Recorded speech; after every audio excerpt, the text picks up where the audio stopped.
going to welcome everybody who's here. Happy to get the gang back together for our monthly sessions. And for new faces, old friends, great to be back with you.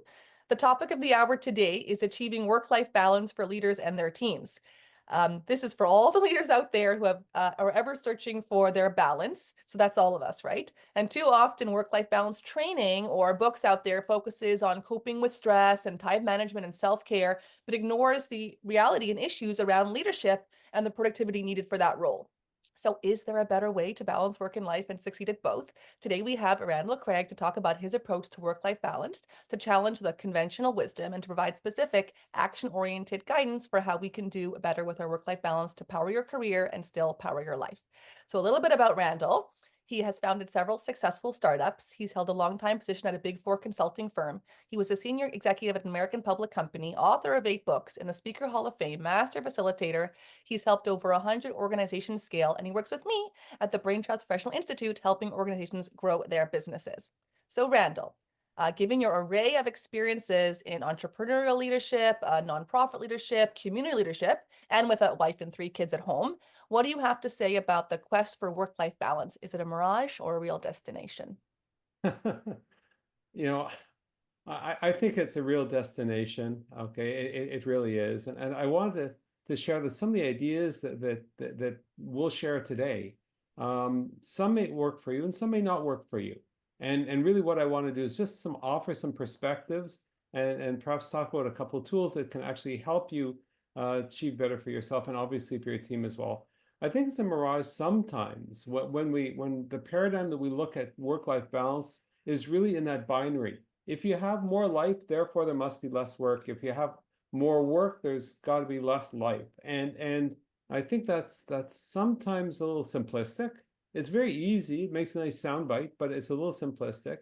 And what I wanted to share, and we'll talk about it, certainly at the Q&A throughout the session, is a concept I introduced in my book. The book is called The Personal Balance Sheet. This one's a Canadian bestseller, interestingly.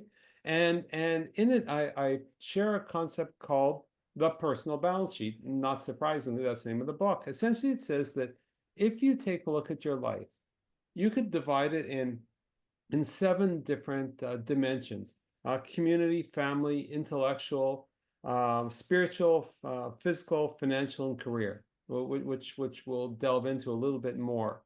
And if you can say that a certain amount of your time is spent in each one of these at a particular point in time, you will have the balance that you deserve. The problem, obviously, is that sometimes things are out of balance. So when we think about work life, if we think about life, is it community? What you're doing in the community, whether it's a PTA or a not-for-profit board you sit on, or whether it's doing something in the neighborhood. Maybe it's a professional group, an association that you're part of. Family is pretty obvious, and it's not just your atomic family, but also your extended family. Intellectual is how you're growing your brain. What are the additional inputs that you've got? Are you developing that intellectual flexibility? How often, for example, do you read challenging nonfiction books? Spiritual is not just the issue of religious practice, but how much time you think about some of the more existential questions of life. Physical is obviously your nutrition and your exercise. Financial is the dollars, and career is really where the things that you're doing to get your career in place and get to where you want to go in terms of the growth you have there. And so if you think about the effort that you put in each of these 7 at a particular one point, okay, you can say, okay, for me, the best balance looks in a particular way. And then you can say, well, the balance that I have right now, I'm not spending as much time, for example, on intellectual growth, or I'm not spending as much time on physical care, or I'm not spending enough time on community, or gee, these are all opportunities that I just haven't really explored yet. And maybe I can get some more satisfaction out of life if I put more into some of these other buckets. And by the way, perhaps put a little less into other buckets. So when we think about work-life balance, this is one particular framework that I think is very helpful. I've We'll delve more into it sort of as questions come up. But I think that it's really important. And by the way, we're talking about all the dimensions of our life, and for some of you, some of these particular dimensions you couldn't care less about. So there's no judgment here. It's really, if you care about some of these things, you put effort and time into these buckets. If something at a particular point of time is not so interesting, then you don't. I'll also comment on, the mirage, if aspect of Ranya's question, which is this. You know, here I am. My kids now no longer live in my house. They've all kind of flown the coop, if you will, right? So what do I think of as balance right now is very different than what I did when my children lived at home, and there's a lot of needs in terms of what they needed from me and what I wanted to give to them and everything. Same with my wife. It's the same thing there. It was different, for example, when I was single in university, right? I didn't have a care in the world. What was the perfect balance for me at that particular time? Think about it when you might have graduated university. For you, what was balance like there? When you met a significant other, all of a sudden, what's balance? The first job, what's the right balance there? At every different stage of life, right? You can decide what is the appropriate balance that might be for you at a particular time. Sometimes what happens is that we're in chapter 3, for example, but we still think we should be in chapter 2. We're in chapter 3, but we haven't moved on to chapter 4, right? And every time when there's major life changes in our situation, on any dimension of these, we should sit back and say, what is the balance right now that I think is best for me? And by the way, it's usually not a solo decision. If you've got a significant other, if you're, that's also part of the conversation. But to say, okay, now that I'm in this kind of zone of my life, this is how my balance should be, and I should let go of some of my prior expectations and put new expectations in place. So that I think is a good frame, Rania, to the question, reality or mirage. Let's see where we take it from here. Question. Randall, us as a leader, we talk a lot between ourselves with our clients about our role as leader to role model behavior to our teams. Okay, so talk to me about how that, need to role model either, the real self or posturing we sometimes do in the roles that we play in life. How does that impact your decisions around what you share or don't share about what you're doing as leader in your work? That's a very interesting one. Ronnie and I recently were helping a client build a retreat. We're running an offsite retreat, and the CEO, who's located in another time zone, would send emails to the entire team. And because of the flippant time zone, very often what would happen is the emails and the text would come in at all hours of the day and night, right? Probably not when that particular leader was sleeping. But what's the message that actually sends to your staff member when you've got it? The answer is, I'm kind of expecting an answer right now. Or, gee, if it's not that, maybe the message that you're modeling is well, I'm working this late at night or this early in the morning. Surely you should be doing so too, right? And no matter what we say, something. Listen, you've got kids. Make sure that you're home at the end of the day, right? You could say that, but all of a sudden, if they're getting emails nonstop, it becomes very, very difficult for them to say, well, the boss is saying this, but on the other hand. So, we've got some ability with technology to control things. We can, for example, as leaders, we can actually set an email to pause and be delivered the next morning if this is something that's important, right?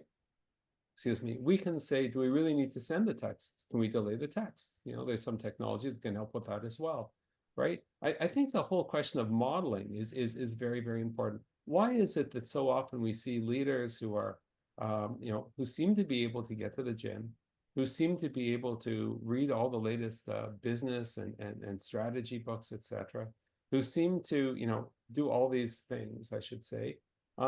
These are good models, but sometimes for ourselves, we say, well, how do they do that? How do they get that balance, right? Part of the question, when somebody's modeling good things, but for whatever reason you're not able to do it, you can ask the question and have the conversation rather than just, be saying, well, I just can't sort of figure this one particular out. For some of our coaching clients, this issue comes up as well. I've got these particular challenges. How do I square, for example, some of the responsibilities we have, as a leader with some of my other responsibilities and get that, integration, if you will, between the two, right? And so sometimes coaching can help too, right? As part of a bigger conversation. Carol beat you to it. She put in the chat with fast fingers. I have found that using the delayed delivery for email for staff works well. Absolutely true. Thanks for sharing, Carol. Sorry, can I just add one other thing, Carol and Rania? I think there's also a generational change that's happening as well in terms of different expectations. There's some people call it, and leaders who sort of grew up in the 60s and 70s, like this a long, long time ago. So let me just be kind and say the 1980s as well, where the number of hours that you're spending physically at your desk is the only barometer of, gee, this person is working, right? And if you look at the millennials, younger people, for example, many of them don't mind being connected on the phone and taking care of quick things. But gee, the idea of actually being in the office, doing the work physically there is something, particularly since we're in a post-COVID age, is very, very different, right? So the question of saying, hey, listen, what is the culture that you're putting in place in your organization that says this is kind of acceptable? These are things we do, and these are the things we kind of don't do. And understanding some of the generational differences in terms of this machismo, let's work 23 and a half hours a day, because after all, we need half an hour to sleep, as opposed to, let's realize that if we have balanced staff, and for us as leaders, if we live a more balanced life, perhaps we'll be a little bit better performing. And I will expand on that by saying, think about those personal balance sheet dimensions. Really, really, if somebody's more connected in the community, excuse me, will that not help with, if they're doing business development, they build greater relationships? If they're spending time, for example, on intellectual pursuits, does that not kind of help them by bringing new ideas into the job? Excuse me, if somebody, for example, is doing physical things, does that not also help them be less stressed and therefore perhaps better performance? It's not a question of saying these are bad things, right? It's a question of saying, how does it fit together? And maybe there is some benefit. There is, okay, in making sure that we have workplaces that acknowledge, the importance of balance. Carol added here, agree that the younger generation thinks differently about work from we as boomers. So I do have a thought on this. I'd love your take, Randall. We know from research that the perception of what work-life balance is for different generations is different. For boomers, they do prefer our older generation clock in and clock out and have that extended block of work time and extended block of off time. Whereas younger generations prefer, I'm going to use this word with just a caveat, the popping in and out, breaking when they want. That being said, we do know that the mental health of the younger generation is abysmal and their resilience is abysmal compared, and there's lots to be said and there's lots of factors, but is it not true that part of managing yourself is being able to detach from work and having those mental health breaks, which isn't very easily achievable when you're constantly checking in and out? I had a client several years ago. Okay, it was somebody in the real estate world, right? And they said, part of what I need to do is I need to drive through neighborhoods just to see what's going on, because that's how I might, find more clients and so on, right? And I just don't have the time, he says, to go for walks, to get some exercise or cycle or jog, etc. And I said, is it not possible that you can kill two birds with one stone, right? Can you not, jog that route instead of get in your car, get on a bike and do it that way? He said, yeah, I guess I could.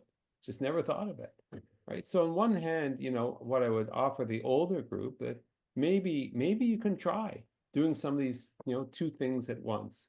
For the younger group, I'd say, you really got the short end of the stick, because yes, you may think differently, but then this COVID thing happened, right? And not only did your managers not know immediately how to manage in a COVID, context, let alone the issue of balance, etc., but the whole question of how do we, how do we get balance was writ large, when the fact that all of a sudden we had significantly more flexibility when we're working from home or have a hybrid, work situation.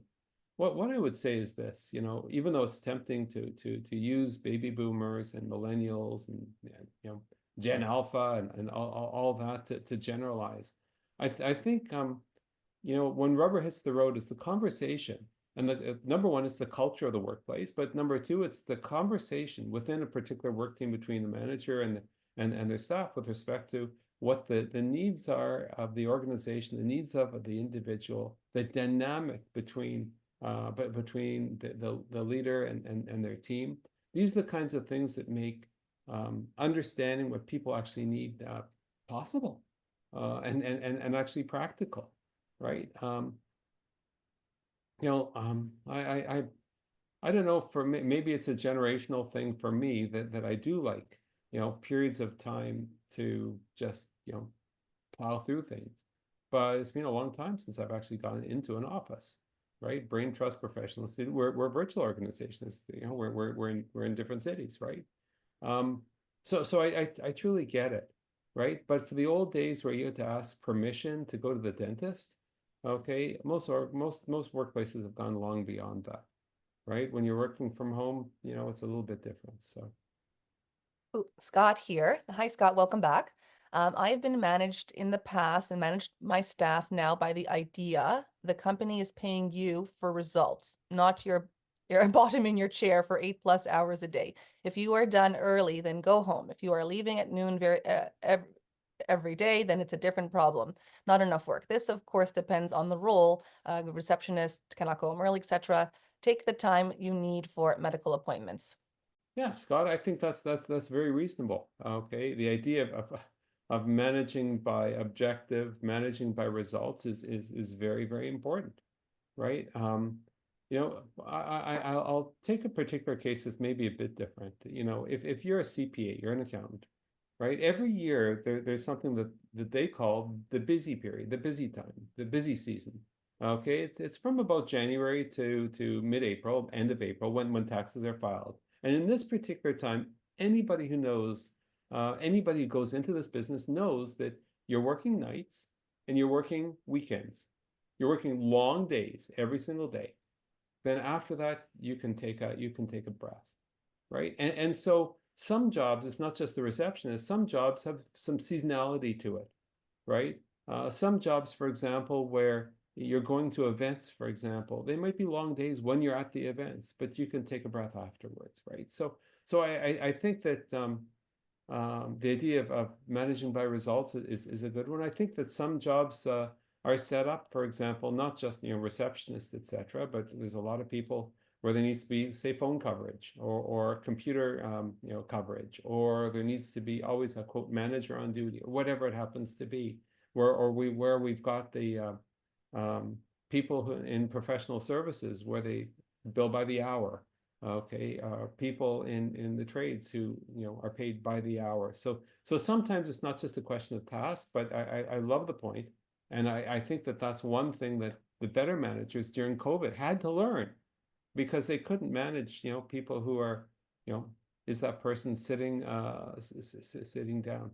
A funny story, there's almost a joke amongst some millennials, and you can go onto Amazon, you could buy these things called mouse jigglers. Many large financial institutions, for example, have got a program that's on your computer that monitors what you're actually doing, right? And they want to make sure that you're doing things. So what you can do is you can actually put your mouse on a jiggler, and the mouse jiggles, and it tricks the system that you're in front of your computer doing work. Now, the truth is you might be doing work at a desk next to your computer, right? You might be on the phone with somebody having to do with work and not on your computer. But some of these nonsensical sort of employee monitoring things are all about So it's a cat and mouse and everything. We certainly don't use jigglers here. It's kind of it's fraudulent, I think. But on the other hand, I think that you're being paid to do a job, so do the job, right? And how it gets done, to Scott's point, is something that is between the manager and the staff, and also the policy and the culture. Randall, I like that you started by talking about an often false dichotomy between work and life. I want to look a little deeper at the work and where there might be imbalances that are making people feel uneasy. There are aspects of work that are energizing, that give us life, as you say, and there are aspects that are really draining. When someone feels off balance, it'd be more of a function of that balance being off and adjustments have to be made there. Can you speak to that? Huh. Yeah, I can actually. I think um one of the really tough things, we're just human, right? But so when we've got problems at home, when we've got problems outside the office, we bring them to the office and it affects our performance. We're worried about what's going on. You've got a kid or a parent who's ailing in a hospital. You can't help but not think about that. You bring it into the office, or there's dispute between you and a loved one. It's the same thing. You bring it into the office, right? You try and sort of focus on the work, but we're only human, right? And likewise, when work is not going well, what do? We come home and we speak to our significant other and we sort of unload. Oh, today was awful. My boss was terrible. We had an awful client. Such and such happened, right? And that's kind of like the support system, right? We're just one person. We bring work home. We bring home to the work, right? And so, Ronnie, your thing is, well, what happens if work is not actually that great? What happens in everything? Well, I would say, first of all, that, what you do with your time, if it doesn't light you up, okay, if it doesn't give you energy, it's going to take energy away, right? And there's always situations where people have got jobs where they just need the money. Um, Somebody that I was coaching a few years ago, this person was a very, very senior person in the classical musical industry, top of his game. And the challenge with him was, I don't actually like what I do every day, but I'm really, really good at it, really, really good at it, and I get paid a lot of money for it. But I just don't like it, right? And so this is a particularly egregious situation. So in the short term, sometimes you just have to, it's part of the job. You just have to go through it. Not every part of every job is what it is. In that particular case, sometimes doing stuff outside can make the difference.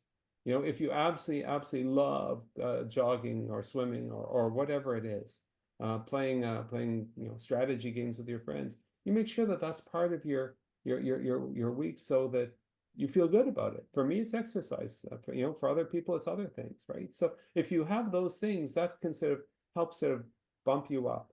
But on the other hand, sometimes the question is, well, the job is just not right. So one of the frameworks that we use as one of our tools is something called the job quality checklist. Essentially, we say, hey, listen, if you can give yourself a grade on these 6 dimensions, um, you know what, you'll get a sense as to whether that's the right place for you. Are you still having fun? Does it turn on your light? Okay. Or does it light your light, or does it suck the energy out of you? Are you being challenged intellectually? Do you like your colleagues? Do you enjoy spending time with them? You spend more time at your day job than anything else. So you start to imprint, okay, the best of your colleagues on you, and also the worst. Are you reaching your career goals? Are you achieving the life balance goals that you actually want? And is compensation in the zone of what you're worth? If some of these things are a little bit off, as long as you can see a path to fixing them, life is good, right? If you're not having fun, you're going to be hollowed out in time. It doesn't matter what you do outside. It's just gonna, if you're not learning, if you're not being challenged intellectually, you're not going to get smarter over the years. You're going to get dumber. You'll lose the intellectual flexibility to deal with things. If you don't enjoy your colleagues, then nobody quit an organization. They quit their boss. People have seen that a whole bunch of times, right? And so on. And I share these because if we think about the personal balance sheet and those 7 dimensions I talked about at the very beginning, if we actually spend time on some of these personal balance sheet dimensions, strangely, okay, they leak into work as well. Randall, you talked about bringing home, work home, and unloading the woes of the day to the family and friends. Let's pick up on that. We talk to our clients, to ourselves often about how the life of executive can feel like the loneliest job in the world. Even the people you are closest with, your colleagues, your family, your friends, unless they're in that role, they don't understand it. And oftentimes we can feel a sense of imbalance when we compare ourselves to other people, which is only natural and human. You talk often and strongly about the value of having a support group of other executives in your role, and you have a mastermind group. We have another recording all about that in specific, but maybe you want to talk to that about, there is the aspect that we are comparing ourselves to others and to look for those other peer group to compare to. Yeah, it's really, really hard to compare yourself at the halfway mark with somebody else at the full mark and near the end, right? So that's one part of it. It's very hard, given your unique job, sometimes to compare yourself with other people who've got other parts of the job, right? Or other jobs or friends or family, because they're not in the kind of situation that you are in.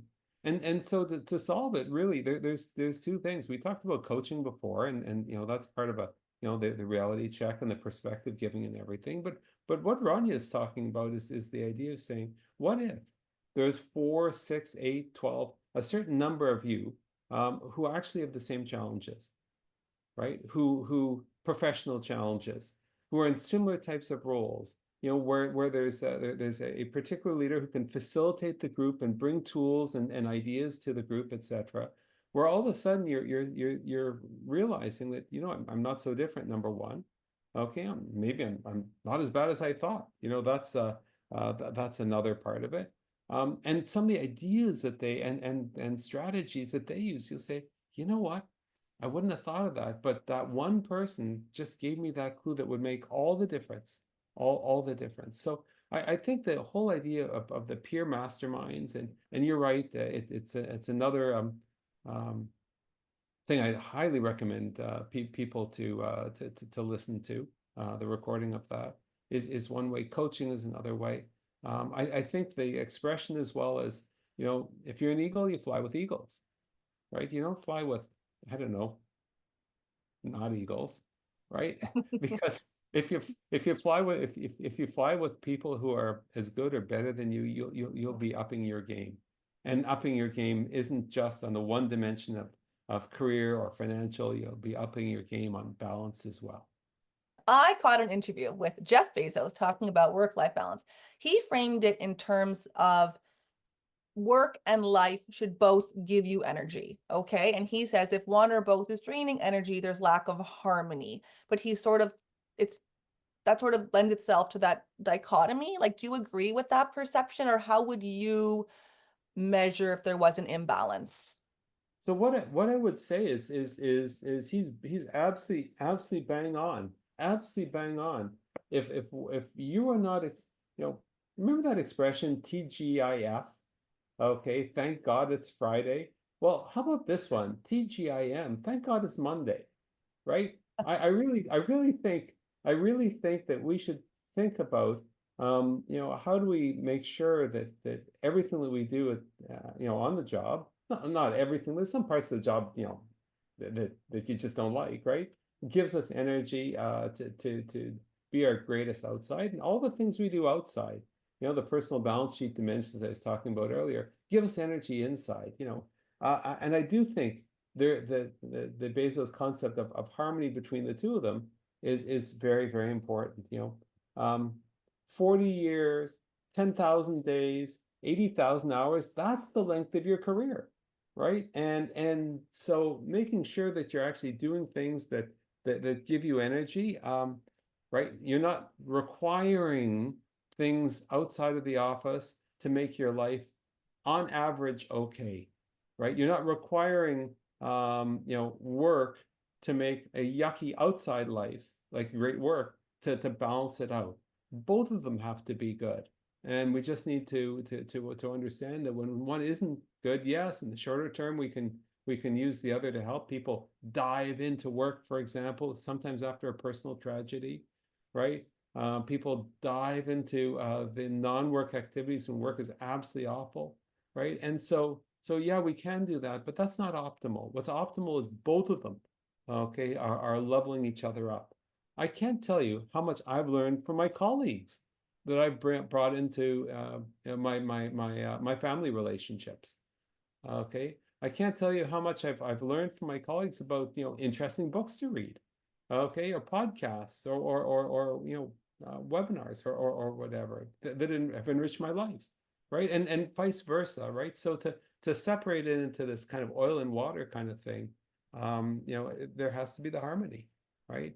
Not I should also say that at some point, at sometimes it's hard. It's really hard, and you just sort of push through, right? But is there a steady state that you can be aiming for? And I think the subsidiary message is there's a lot more that's in your power than sometimes we give ourselves credit for. There really is. When it comes to work and leaders, there's this word workaholic. I wanted to ask you what you thought about this word. Do you think it's like rude or an insult, or do you think it's a compliment and praise for the leaders? With that, we'll break here for part one on work-life balance for leaders. We'll pick up with part two for more questions and answers. If any of the things we've talked about so far resonate with you, if you'd like to talk to us about upskilling yourself as a leader for your growing organization and the growing demands of it, do reach out, info@randallcraig.com, or book a call with Randall, www.randallcraig.net/30, and we'll see you back for part two.